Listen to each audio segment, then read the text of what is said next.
बाबा हर बर खोजे निकले, हर बेटी भाई है सयान जी, बेटी के बाबा बर खोजे निकले, बेटी भाई है सयान जी, है बेटी के बाबा बर खोजे निकले, बेटी भाई है सयान जी, है वही घरे बेटी बियाह मोरे बाबूजी, वही घरे बेटी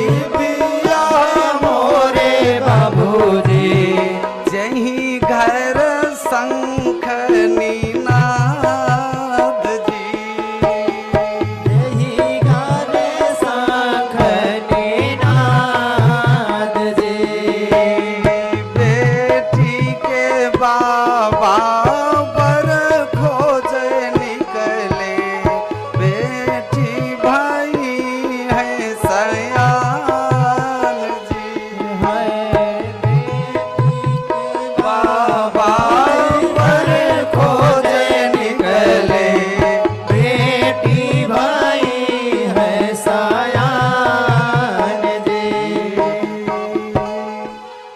खोजने के लिए निकले, यही कह रहे हैं बाबा, पिताजी, बाबूजी, हाँ उसी घर में आप विवाह कीजिएगा। किस घर में? जिस घर में शंख ध्वनि होती हो।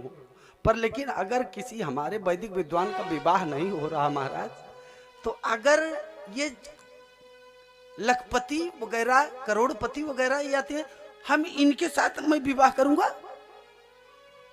पिपेरी वाले बाजा बजाने वाले के साथ? उनको पता ही नहीं है प्यारे कि कहां मुझे विवाह कहां पर करते हैं। जानते हो, जो 70,000 1 लाख 2 लाख रुपए महीने का वेतन पा रहे हैं, उनके साथ अपनी बेटी का विवाह करना पसंद करते हैं।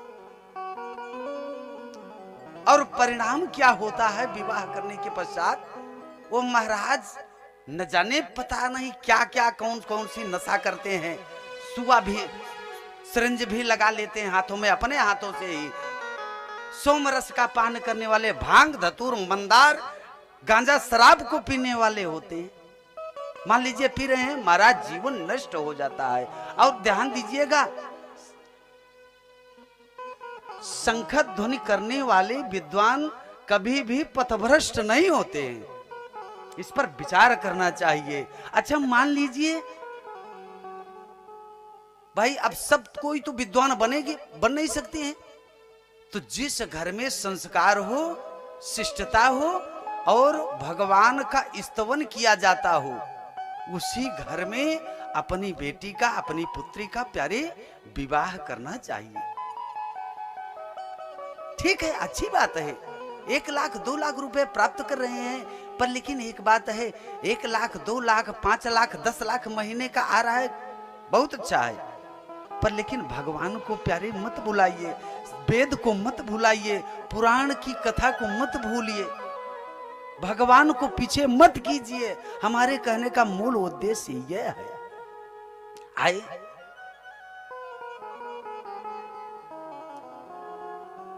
तो 3 आसन लगाया हुआ है, बेटी भी संग में है। अंदर प्रवेश कर रहे हैं, किए तो देख रहे हैं कि करदम जी महाराज जी तपस्या में तत्पर हैं। योग दृष्टि से देखा कि मनु और शत्रुपा जी अपनी कन्या मेरे साथ वर्ण करना चाहते हैं, कन्या का। इस प्रकार से कहा, देखा तो 3 आसन लगाया। 3 आसन जब लगाया तो आकर के देखे तो अब अपने मन में विचार कर रहे हैं कि मैं कौन से मैं आसन पर मैं बैठूं, किस आसन पर मैं बैठूं।